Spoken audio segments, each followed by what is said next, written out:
Selamat berjumpa kembali dengan saya, Bapak, Ibu, teman-teman sekalian, pada sesi ke-55 dari serial Pembangunan sebagai Pemerdekaan.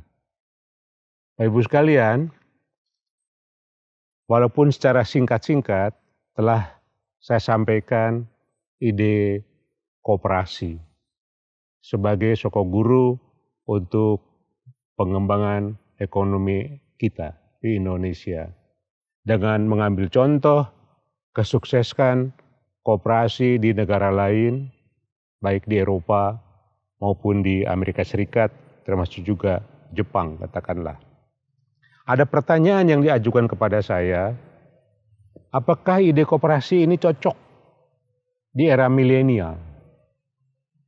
Tentu jawabannya, kalau kita menggunakan referensi di negara lain yang sudah berlaku dalam tempo yang lama dan sampai sekarang juga masih berlanjut dalam skala yang relatif juga besar, maka pada era milenial pun demikian, ide koperasi ini masih berlaku.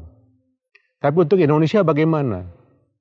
Apakah ada suatu ide dengan memilih koperasi, kita bisa punya harapan terselesaikannya beberapa masalah besar kita pada waktu yang akan datang?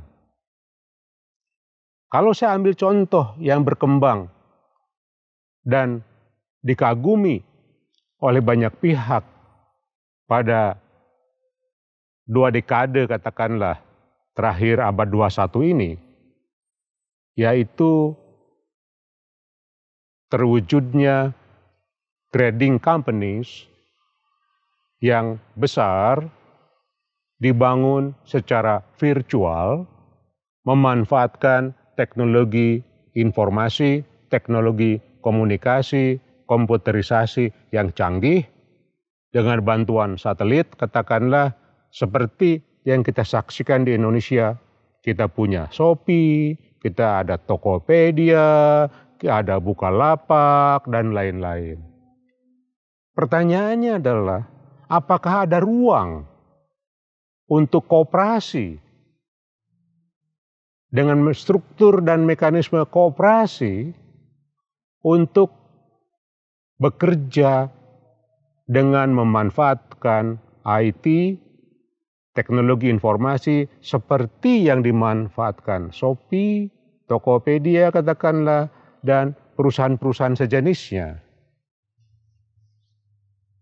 Saya katakan sangat mungkin, bahkan menjadi bagian yang sangat penting, terutama untuk menyelesaikan masalah-masalah yang berdimensi jangka panjang. Bukan buying and selling saja, tetapi punya dimensi jangka panjang seperti dalam pengembangan human capital atau dalam pengembangan sumber daya manusia. Saya membayangkan ada koperasi yang bekerja misalnya dalam pembiayaan pendidikan untuk masuk ke perguruan tinggi. Saya membayangkan juga ada koperasi khusus memberikan pelatihan untuk bisa masuk ke pasar tenaga kerja yang makin canggih. Saya juga punya pikiran atau bahkan apalah namanya, bagaimana penyiapan tenaga kerja Indonesia untuk bisa masuk ke dunia global atau mengambil tenaga kerja yang cocok untuk Indonesia. Koperasi bisa raise capital untuk membiayai lingkungan, restorasi lingkungan katakanlah, menjadi mitra yang baik, yang besar untuk pemerintah dan dunia usaha, rehabilitasi misalnya bekas pertambangan.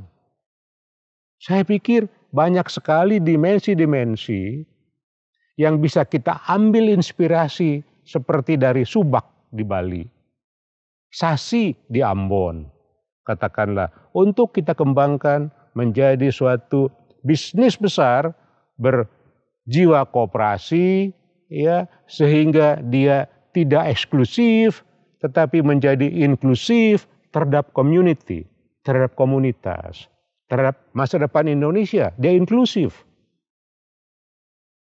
Demikian Bapak Ibu sekalian, uraian saya pada sesi ke-55 menjawab pertanyaan, apakah koperasi cocok untuk dikembangkan di era milenial? Jawabannya bukan hanya cocok, tetapi menjadi keharusan kita apabila kita ingin memasukkan dimensi jangka panjang dan dimensi ruang, terutama pengembangan sosiokultural yang inklusif bagi masyarakat. Demikian, terima kasih atas perhatian Bapak dan Ibu sekalian.